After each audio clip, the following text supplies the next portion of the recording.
On this episode of Narcissist Apocalypse, we talk with an abuse survivor named Myrtle. And Myrtle was in a toxic relationship with a projecting abuser. It's a story of putdowns, nitpicking, invalidation, double standards, infidelity, and self-worth.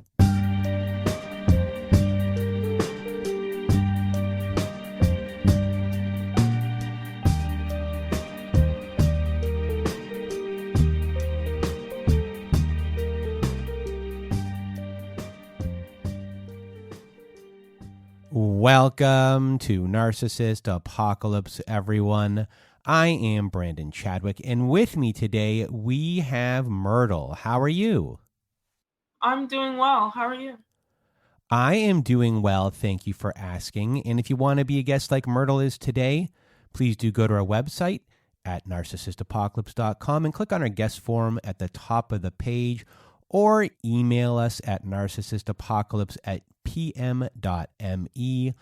Also, join our newsletter on our website at narcissistapocalypse.com, and we started our weekly newsletter, and we'll include a workbook for this episode. And so far, people have found our workbooks very helpful, and they can be a really valuable tool in understanding what's happened in your relationship, and it is free. So go to our website. On the front page, there should be a newsletter sign up there. And this episode today does have a content warning, as we do discuss sexual coercion in this episode. And today you're going to hear Myrtle's story. And Myrtle grew up with a neglectful mother and deep down had validation issues. And unfortunately, her self-worth was manipulated in the hands of her abusive ex-boyfriend. And you'll hear stories of how he built her up only to tear her down and then just disappear. And many of you will be validated by Myrtle's story today, and I can't thank her enough for being here today. And now I'm going to get out of my way and your way. Myrtle, the floor is now yours. So, I grew up the third of 5 children, 3 sisters, 2 brothers, and I have a twin. I have a twin sister. So, we grew up close-knit, the 5 of us. It was just my mother. We grew up in a single family home.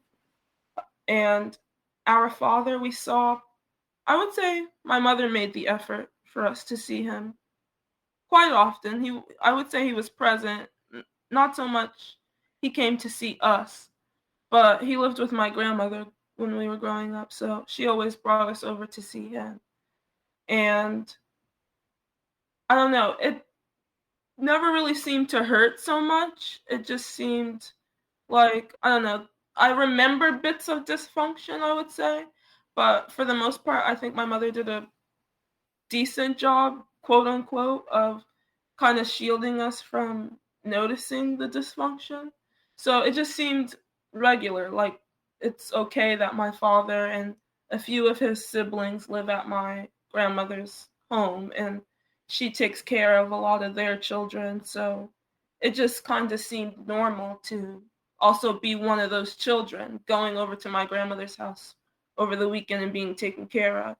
So it kind of seemed like, it was supposed to be a visit, growing up, but it really wasn't, because he was there when we got dropped off, and we spent maybe an hour together. I would see him very much like maybe half an hour before my mother would show up to pick us back up and take us home. And, my mother made really decent money, but decent money for, a couple of kids and a spouse. But it was a little bit harder because she had 4 children for a while, and then my youngest sister, several years later, it brought her into our family. So we lived it. The dysfunction was always like at bay. Like, I feel like she did work really hard to keep it, to keep on a facade. I felt like we definitely worked really hard in the beginning to just keep it all together. So my brothers were in sports from when we were really small. Me and my sister took dance lessons a lot when we were really small. My mother didn't really let us spend too much time out with other children. She didn't really like for us to have baby dolls, like baby dolls specifically, because she didn't really like the idea of us pretending to be mothers.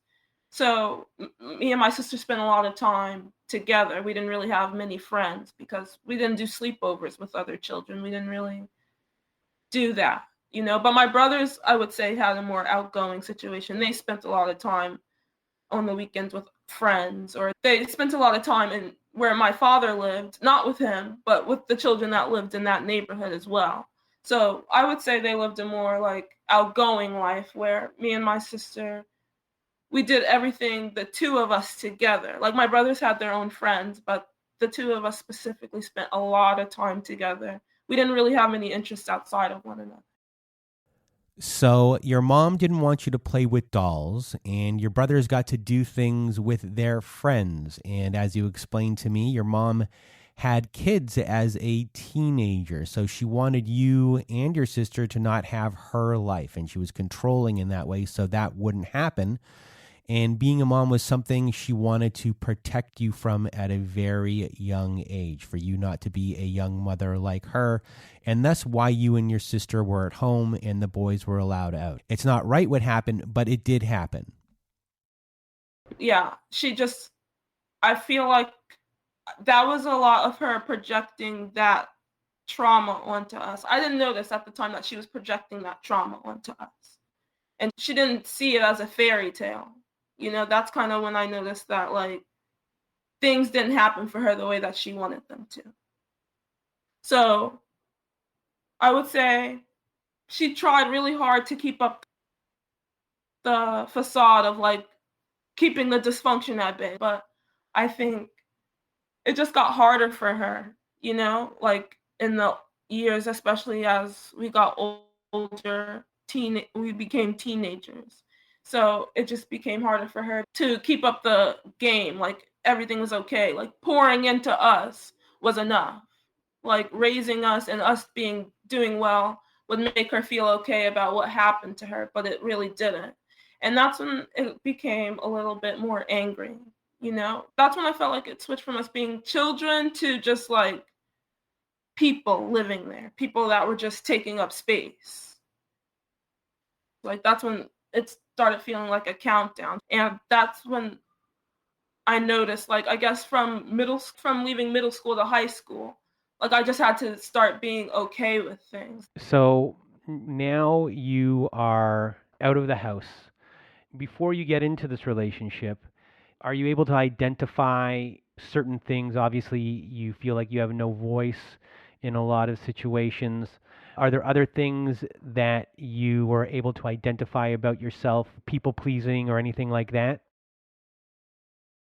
Yeah, I do a lot of people pleasing.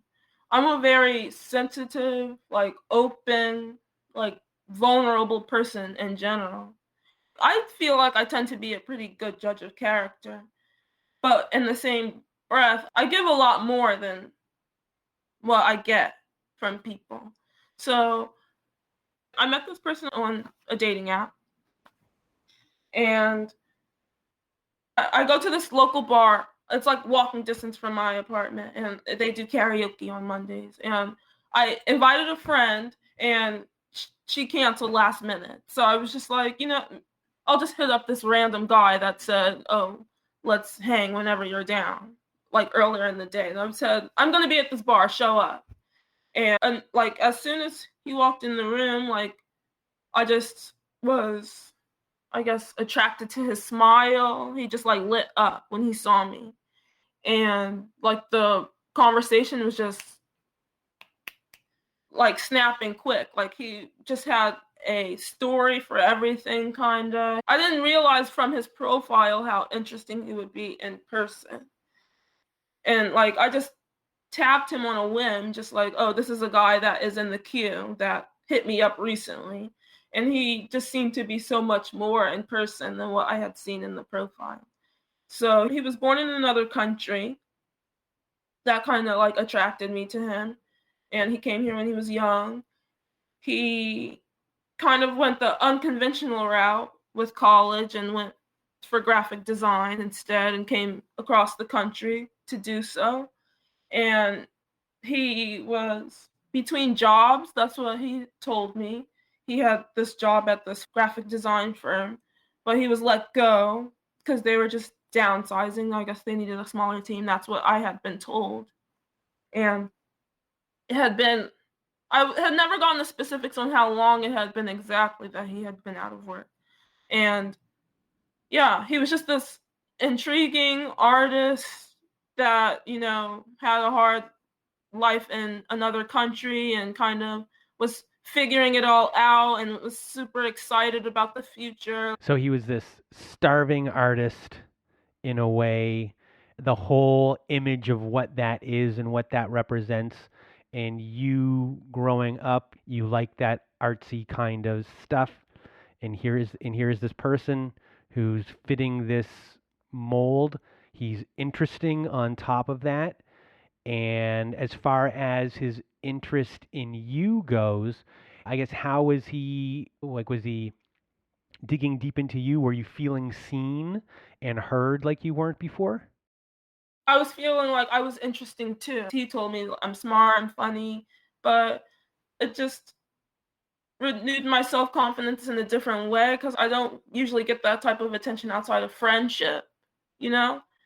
And that's the idea of dating apps, is just dating around and getting that kind of energy from multiple places. But it just seems so intense with this person in particular. And he just seems so interesting on top of that.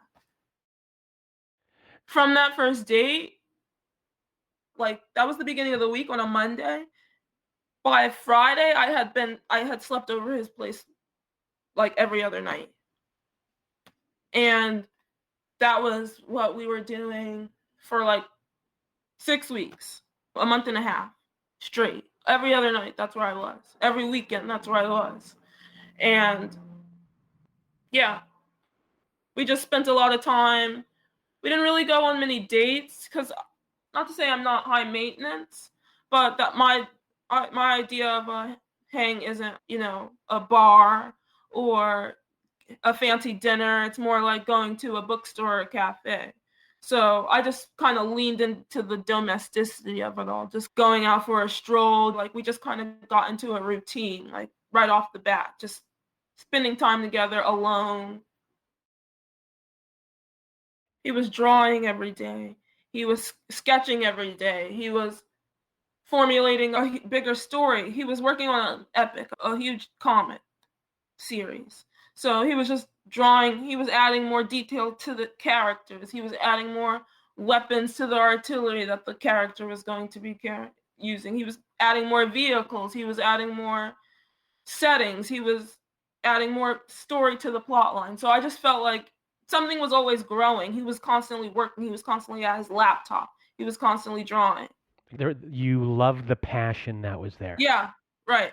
He was just always moving on the go. He was up in the morning. He was up late at night. He was sending me pictures of his work. It was, at first, it seemed natural. Like, it just seemed like we were really into each other. And I don't know, I talked with other people and I thought like, oh, we're having sex 3 times a day, every single day. And it got exhausting. And I felt like I expressed it to him. And it was just, well, we're into each other. What do you expect? That's what he would always say. And I would tell him, like, oh, my friends don't do it this often. He's like, what do they know? Like, they don't have our relationship.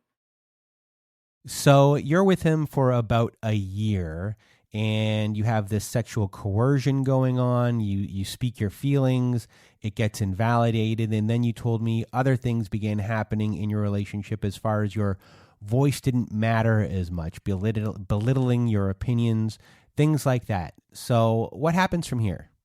So it was just, there were little weird instances here and there. There was paranoia. That was a big issue, I think, initially. And I just kind of wrote that off.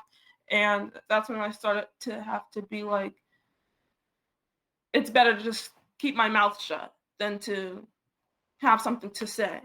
Just telling me what I'm feeling didn't seem like that was a very tolerable, picking on me and telling me I talk too much or telling me like I read too much. I spent a lot of time just listening to music, watching movies, like, every weekend. And then you just get the door slammed in your face again. That's generally what the relationship was like. So a lot of emotional abuse is happening here, double standards on his work versus your reading. You are nitpicked and put down. And then eventually he says he's going to visit his family out of town. So what happens from here? He told me, "My family lives in Kansas. I'm just gonna spend some time in the other state.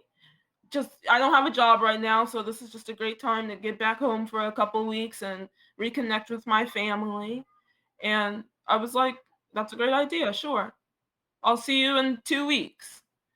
And then 2 weeks became a month, and then a month became a month and a half, and then I was like, "When are you gonna come back? When are you gonna come back?" I thought he was looking for a job. That's what he told me. He was on, like, job seeking sites, like, "Oh, I'm gonna get a job when I get back. I don't know how much longer I'm gonna be here because I definitely have to get back to work and, like, find something soon." I'm like, "Yeah, definitely, like, when are you getting back?" And then all of a sudden it was like, "Well, I don't think I'm coming back, actually. I think I'm just gonna live here." And the plans just started shifting. And then I came to his state to see him for a little while. And against the advice of my sister, I went to go see him and I paid for accommodations for a weekend just to start the first time I went to visit him, like 3 days. And he didn't have anything planned for us to do. So I sat in the Airbnb that I purchased and, like, figured out things for us to do. And then also I find out 2 weeks before I arrived and a month after I had made my reservation to come see him, he told me he had spent time with a girl while he was out there. Well, when he got there, like 2 weeks before I showed up. And I'm like, "You let me book a flight here. You didn't say anything to me about it until I asked you, like, what's been going on. Like, you weren't going to say anything until I asked you, did you go to a party and what happened at that party?" So it was just like, that's when I started to notice, like, little things stacking up. Like, you're lying about things you don't even really need to lie about. You're lying about you're, like, intentionally holding things from me until it serves you. Like, I'm already here, so now you can tell me that you cheated on me.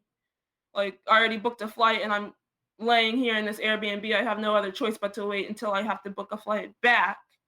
And that's when you tell me that you cheated on me, basically when you, like, cornered me here in the middle of nowhere. And you also don't have anything planned for me. But he's, like, super sweet and like, "Oh, I'm so sorry, I'm so sorry." The puppy dog eyes and, like, "I can't b like, I'm hurting that I did this to you," and hugging me and, like, almost tears in his eyes, like, I can't bel like, kind of making me feel bad for him for what he did to me. And just, like, I don't know, it kind of made me feel comforted. Like, I was through comforting him, like, "It's okay, because you feel so bad about what you did to me. I'll just I'll comfort you," and that kinda subdued me, I guess. Like, how did it reverse to I'm being there for you? When you kind of lied and manipulated me into getting here. You didn't help me get here, you didn't plan anything for me when I got here, but, like, you saved me from the hurt you caused me by almost crying, kinda. He was, like, begging me to come. He was begging me to come. Every other day, he was like, "When are you gonna come see me? When are you gonna come see me?" So here's an instance where you are now long distance. You have no idea what's happening over there. He admits to seeing a girl, he lies, and then manipulates you into feeling bad for him when he should be the one taking care of you. So what happens after this? When I spend a lot of time with him there, we're not really doing much of anything. We're spending a lot of quiet time together, which is important in a relationship, obviously, to spend quality time with one another. But the amount of alone time we spent together was a little unusual. Like, we didn't have anything planned. We were kind of just waking up and having meals together, and he was talking. He was doing the bulk of the talking all day, just about his project, about everything he was working on, about how he was going to figure everything out. And he has a friend that owns a body shop out there, and he just hangs out with him. And sometimes he throws him a couple bucks off of a commission he makes from working on detailing someone's car. So he hangs out with them, and he makes busy. So sometimes his friend throws him a couple bucks. So he's like, I'm kind of figuring money out, and I'm working on my project, and once I get this thing done, then I'm going to get this thing going. But while I'm working on that, I'm still making money. And like, I can't wait until I get back to where where you live. I can't wait till I get, stack up enough money. But until then, I'm just going to stay here and just figure it all out. So you're being sold the idea that he's doing his thing where he is, but it's all to come back to the state that you're in, and and that happens, you guys will be together. Right. So I'm just doing this. We're just doing this temporarily, and then we're going to live together where I live. And then after that trip, he comes to where I live. So he comes and hangs out with me for about 3 weeks. And this is when my sister starts to get involved, and she starts to get a little nervous because she lives with me, and she's just like, so like, what is his plan? Like, you're telling me he's coming back, and then he's not coming back, and then he's working at his friend's body shop, but he also wants to come back here and work. It's like, what is he talking about? And I'm just like, it's gonna work out. He's telling me it's gonna work out, so yeah, it's gonna work out. And she's just like, do you not recognize that you're also not making sense? Like, he's saying things to you that doesn't make sense, and you're repeating it. I don't say anything. I literally don't say anything. I'm just silent. She tells me those things. She tells me revelations like that, and I just don't say anything. So he comes to stay in my apartment literally for 3 weeks, and he just comments on how I keep the place, and, oh, you don't have any air conditioning, like, it's so hot in here. But he doesn't have an apartment. So it's like, he has so much to say about my living situation. It's like, he's always been like, oh, you've been on your own for so long, and you're like independent, and you're doing such a great job. But then he comes to stay with me, and he's like, oh, it's hot in here, and look at how you keep the place, and why don't you cook more often? Like, there's just so many things I'm doing wrong at this point. Like, all of a sudden, like, at one point we're all lovey-dovey, and then the next I'm doing everything in my life wrong. But also, he doesn't really seem to have much going on for himself. It's like confusing. I'm confused. I'm stuck in this confusion, like being confronted by all these different things. You're telling me I don't have anything going right, but you also aren't really figuring your own life out. My sister's pointing it out to me, and I'm just like,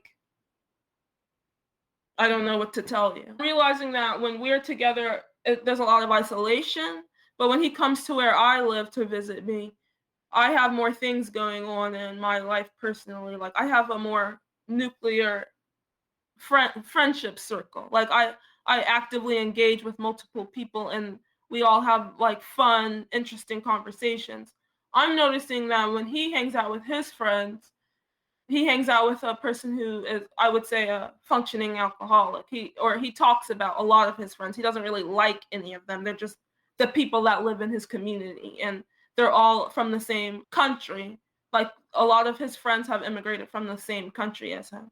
So he's just like, I hang out with them because we're all from the same country, but they're all dumb and stuck in this stupid neighborhood. But it's like, do you not recognize that you're also living in this neighborhood doing the same exact things as these people?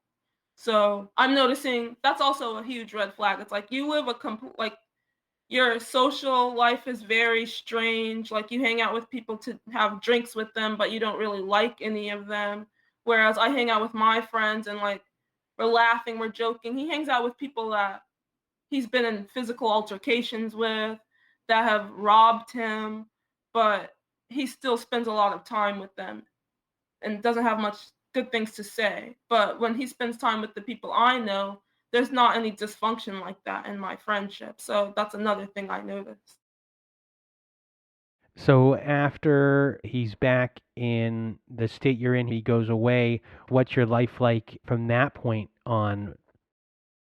So that's like his behavior towards me specifically, not just his overall in general, like his overall behavior in general. His behavior towards me becomes pointed, like he becomes annoyed. I'm taking up time from him drawing. Like he's busy, he's always on the move, but he's not really on the move. He always seems to have to get off the phone, or when I'm on the phone with him, he's always on YouTube, or he's always something else is always grabbing his attention while I'm talking to him on the phone. He's actively playing music. He's actively watching a movie or television or laughing at a joke that someone that is talking in the background is saying. So it's like you pick up the phone, but you don't want to talk to me, like, or you're like half talking to me, or you're busy and like you have to rush off the phone call. Or he always says, I'll get, like, if a phone call has to be cut short, he's like, oh, I'll call you back. And then I don't hear from him for a couple days. Like, that's when the silent treatments start. And I don't hear from him for like a week. And he'll feed me some line like, he has a chronic illness. He's a diabetic. So he always uses his illness too. He'll be like, oh, well, I wasn't feeling well and I just didn't feel like being on the phone. So, oh, my blood sugar was low. So I was cranky. And that's why I was rude to you in that last conversation. And that's why I didn't talk to you for like a couple days. I had to like balance myself. I'm like, that doesn't make sense. You're not rude to people because you have a chronic illness. Like, you're manipulating your health issues, like, to gaslight me and tell me like there's nothing wrong with how you treat me. And so after that happens, I guess kind of how do things unfold from there? Are there more abuse tactics kind of going on before the beginning of the end, or how does the progression occur? So then he starts telling me more about my situation. Like, I have a flute and I always wanted to make music. So that's when he starts nagging me like I'm working so hard on my project. You've been talking about the flute since I met you. Where's the flute? You've been talking about making music since I met you. Why aren't you making music? You don't have a degree. And if you took this class, maybe it will help you to do this. Maybe it will help you to do that. I'm just speaking from experience because I took the class. So it just started to get like, he was disguising it as encouragement, but he just started to fully project onto my life. Like, he was sinking further and further into his despair, into his delusion. His unemployment ran out, and he was racking up credit card debt, just trying to exist. But he also, like, he wasn't working. And I found out later, my sister and I have a mutual friend of his that worked with him. And what he told me was a layoff because of, budget cuts. He was actually ousted from the graphic design firm because of his behavior. They had been working for weeks to basically terminate his employment. So, and somehow they still continued to give him unemployment. So his unemployment ran out, and he doesn't have much job experience because of his previous termination. So at this point, it's essentially hard for him to get a job in his field. So he's just he's hanging on by a thread, but he's manipulating me and trying to tell me that I'm hanging on by a thread.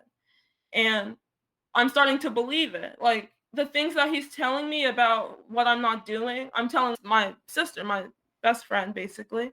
And she's like, why is he saying those things? Why is he telling you that you're not doing enough? Like, and everybody could be doing enough. And I'm like, yeah, I get that, but he's saying it to me in a different way that no one else is saying it to me. And she's trying to explain to me the entire relationship that no one should speak to anybody like that. No one should tell you how to live your life in that way. Yeah, maybe he does have a point, but also, why does he have to say it like that constantly? And yeah, so that he started to do more, like, just drilling me, gaslighting me. You're not living the life you want to live.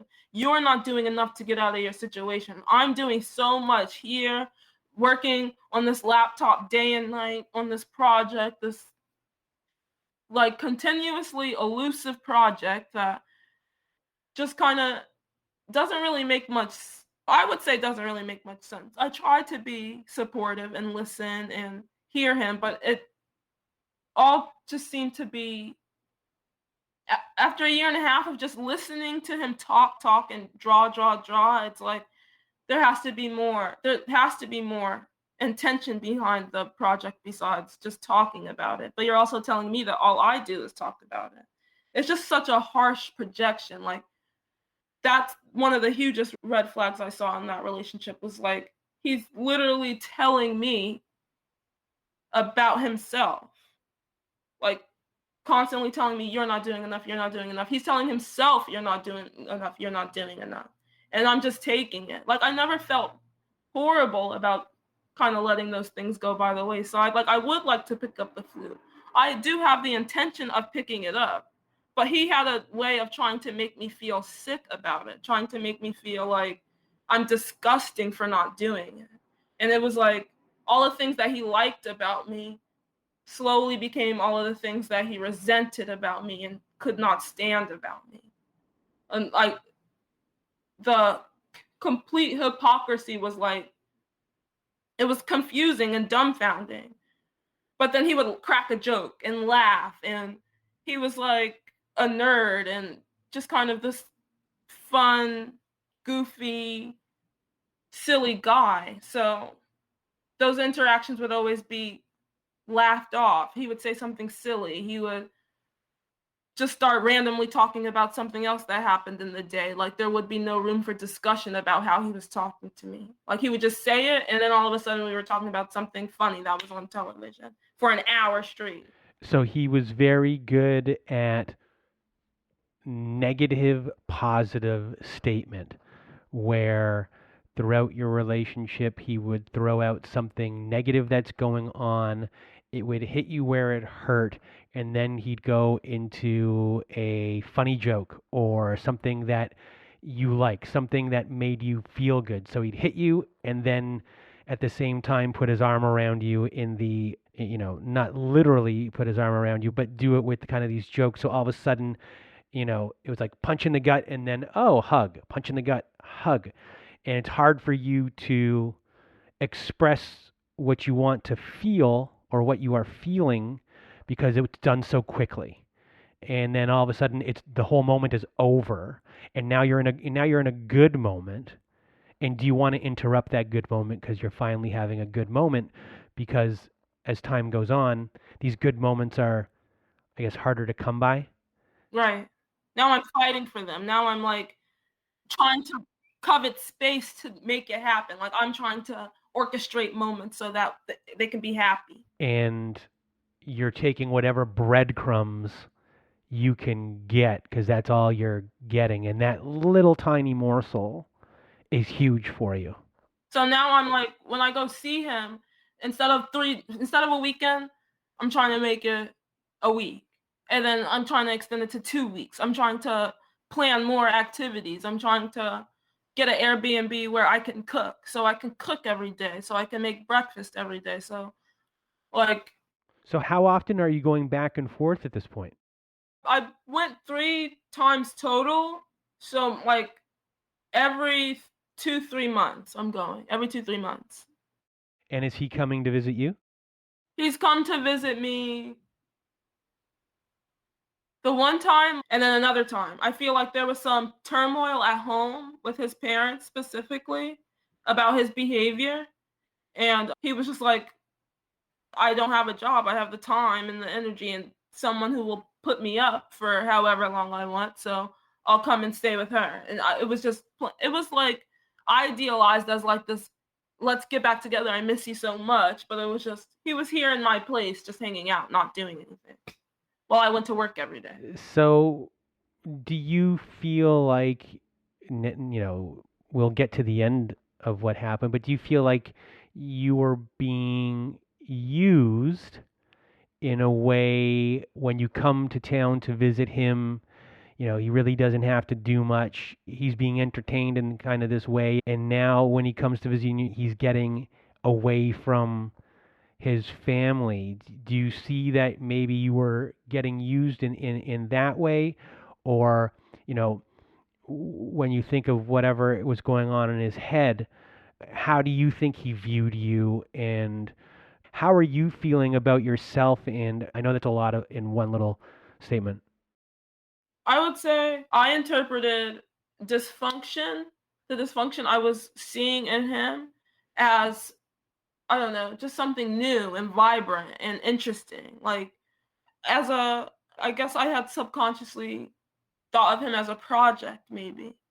I hadn't realized that that's how I was viewing him. But I was like, look at this guy. He's just on the cusp of turning it around. And like, I'm on the cusp of turning it around. Like, let's be on the cusp of turning it around together. But you don't recognize that, like, some people have a more genuine interest in turning their life around. My interest in turning my life around was rooted in connecting with more people, being more creative, playing the flute, maybe doing a mixtape with some friends, making music. His is rooted more in, I need to get this project done because I want people to know who I am. But I put that aside. I was like, it doesn't matter. We're both still trying to fix our lives and we're going to fix it together. So that's where I was laying my self-worth. I'm like, I could do it with somebody. I can do this, turning my life around and being the person I always dreamed of, that I felt stifled at home growing up because I was just living under someone's resentment. So now I can just be who I want to be and no one be mad at me about it. And I could do it with somebody. So I was putting it in him because I was just like, we would encourage each other. And I thought that, and I misinterpreted his criticism of me as encouragement.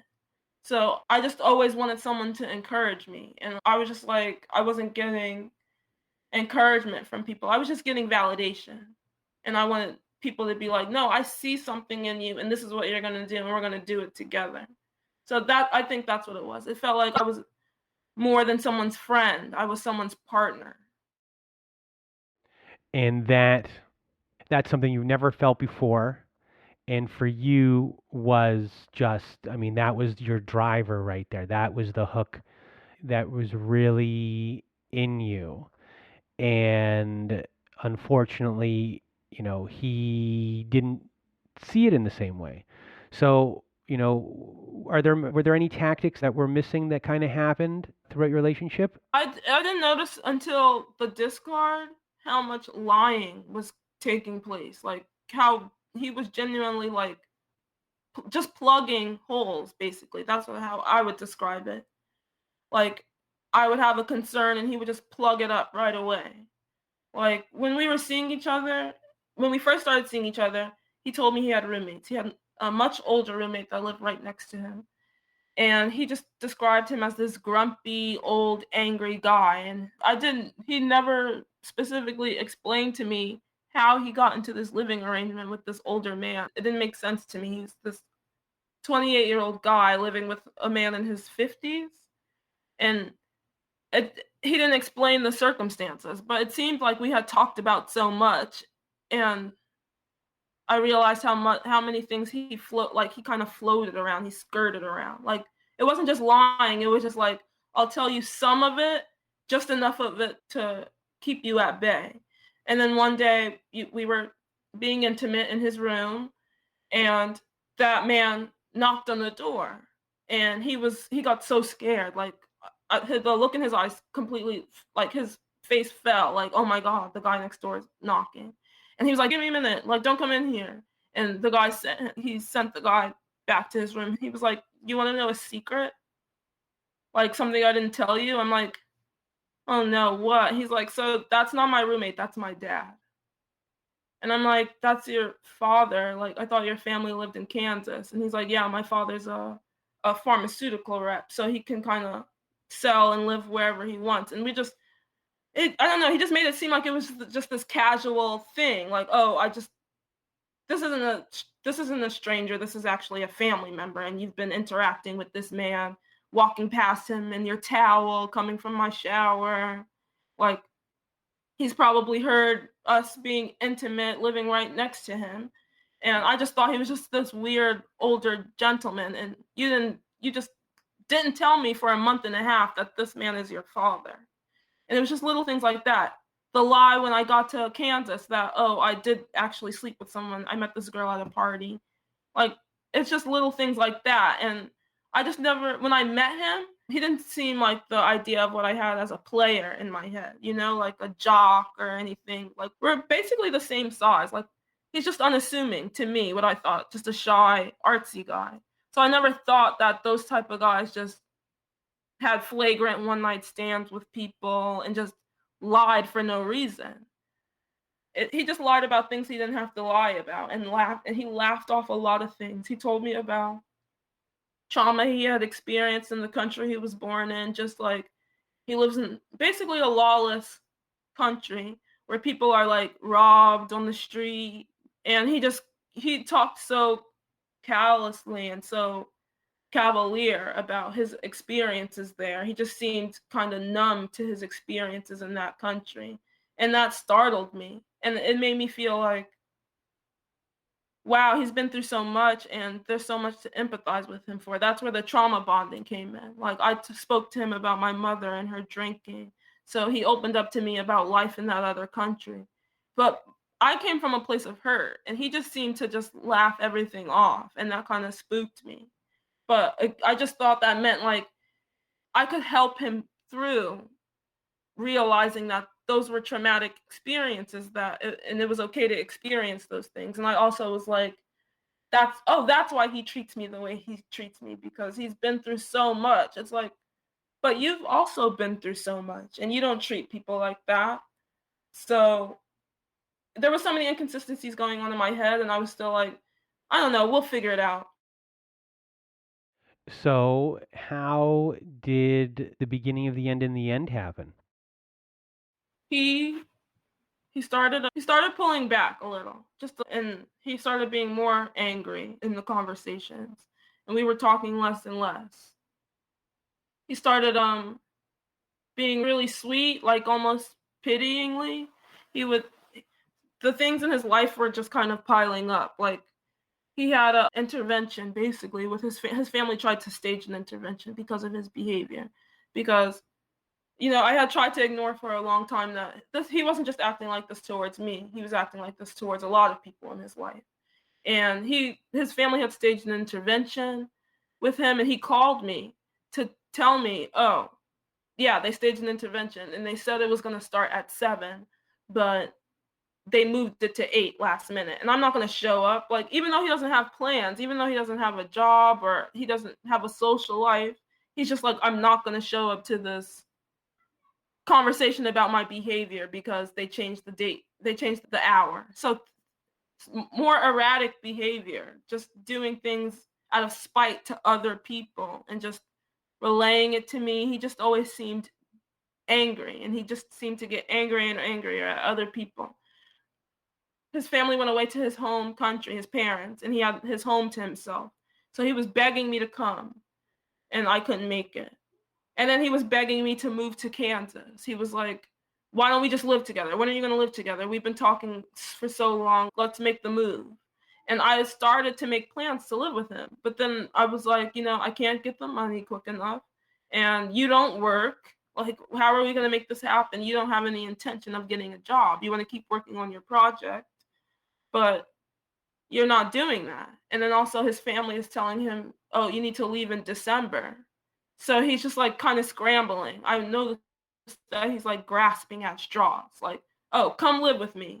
Oh, don't come live with me because we can't have the money. And oh, my parents said I could stay if I go to grad school, but I don't know how I can do grad school in a pandemic. Like, now I can. He's like actively grasping at straws, where before I just thought he was keeping up a delusion of working on his project. No, now his world is kind of crumbling. And then I get a call, and he tells me my grandfather passed away. And I say, oh no, oh my gosh, I'm so sorry. Like, I can't believe that happened. I'm so sorry for your loss. And then immediately after that, he tells me, I have to tell you something. And I'm like, what? And he tells me, yeah, I cheated on you again. I cheated on you. I met this girl and we clicked. We have like this connection basically.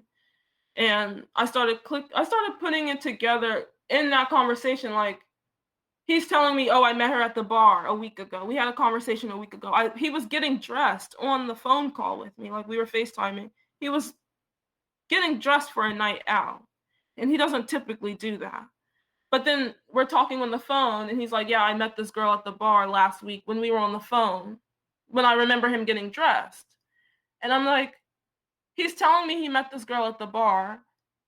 They've met before, because when he was speaking to me on the phone, he was getting dressed for a date. He was telling me, oh, I had this one night stand, but in the moment I was recognizing, no, you've been seeing a new woman. Like, you're in a relationship with a new woman, and that's why you've been pulling back. That's why you've been kind of rude to me, particularly rude to me lately.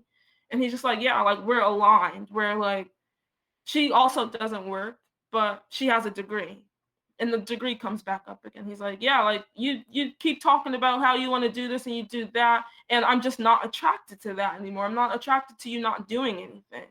And she has a degree. I mean, she doesn't have a job right now either, but she kind of has a better idea of what she wants to do with her life. She wants to start a business. So I'm done, basically. Or maybe I'm not. Like, he's kind of just dangling the idea of maybe there's more you could convince me of. And for like 2 days straight, I call him over and over again, basically trying to live up to the task, basically trying to convince him to stay with me. Like, oh, you're right, I'm not in college, but I'm trying to figure it out. Oh yeah, you're right, I'm not playing the flute, but I can start.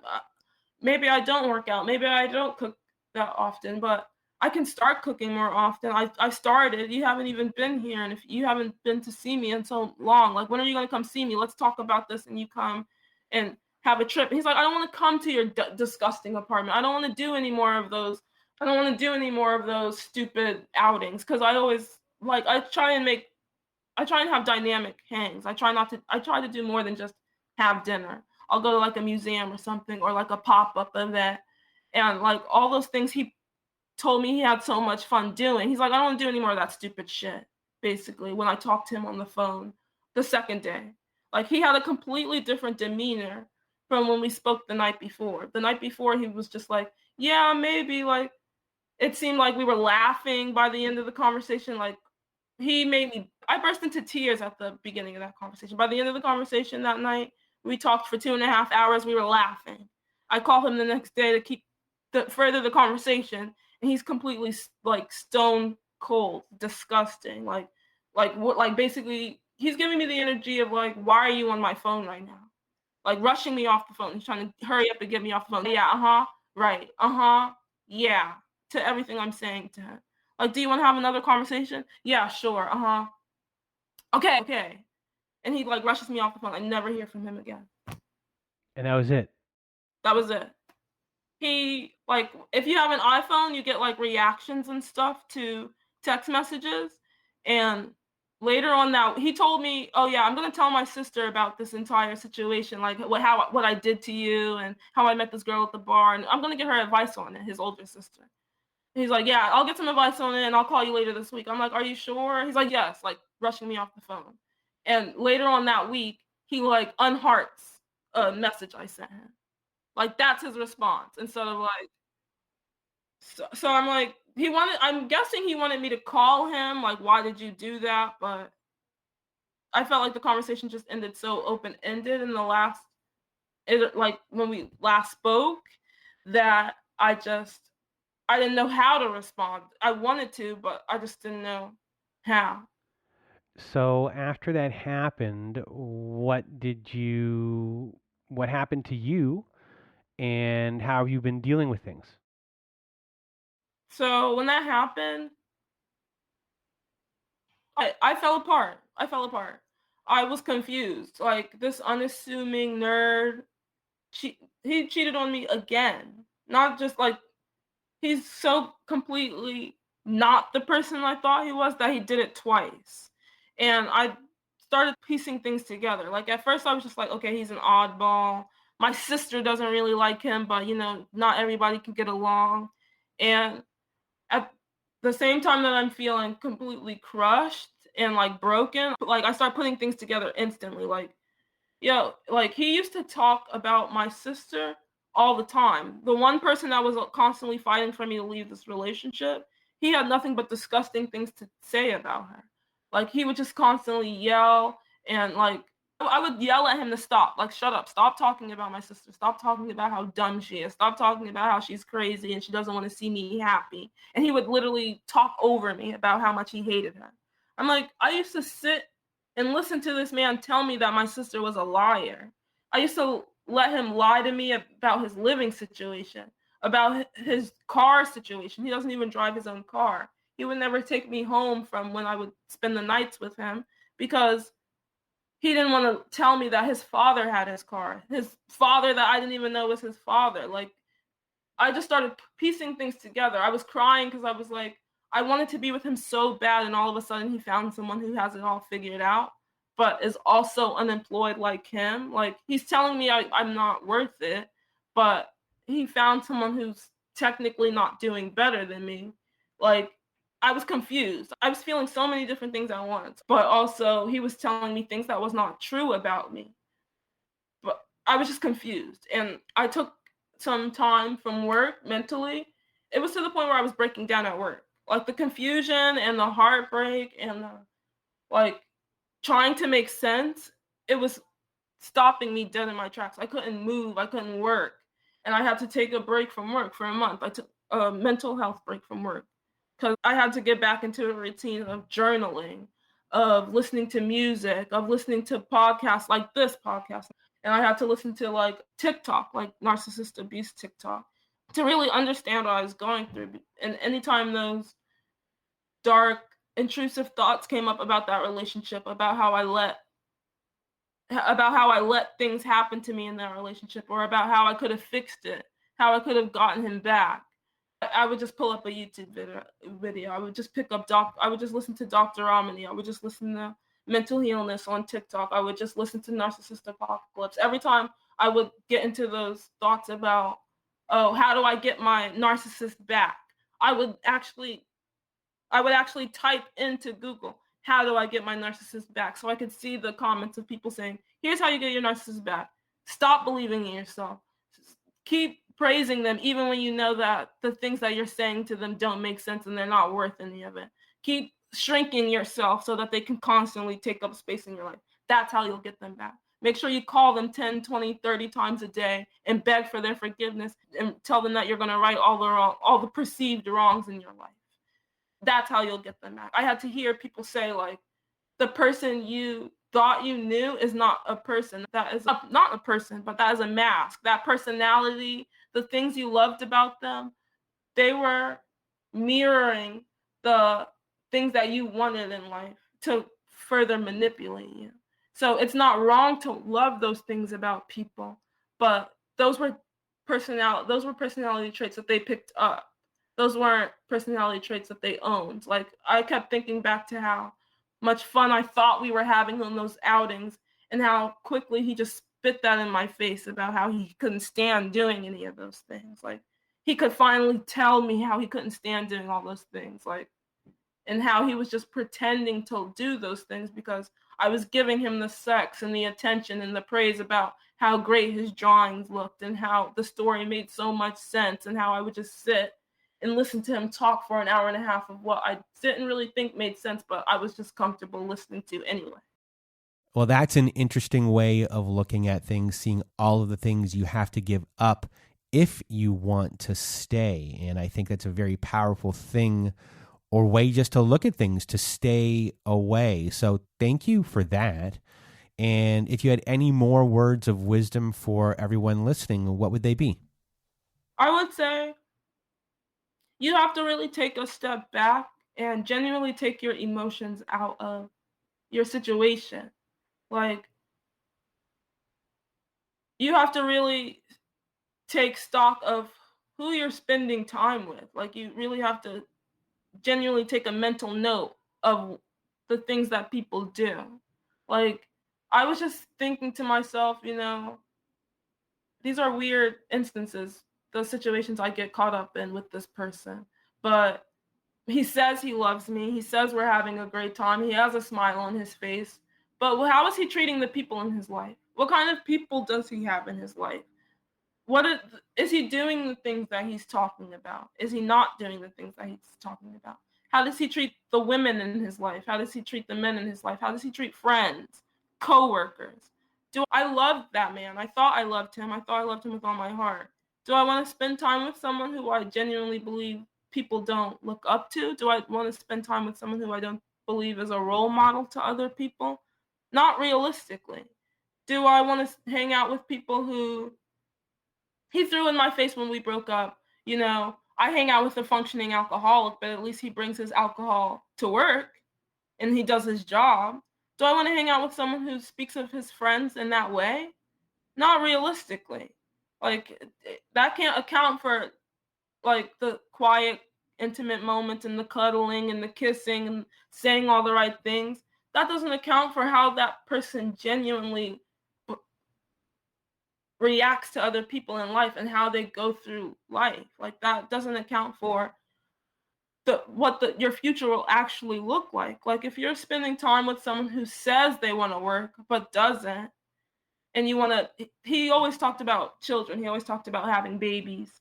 He always said, when are we going to have a baby? I'm like, there's definitely not a right time to have a baby, but living at home, states away from one another, and you don't have a job, and you're living with a chronic illness and you're not even insured, that's also definitely not a good time to have a baby. So it's like, you genuinely have to take stock of what is realistic in your life.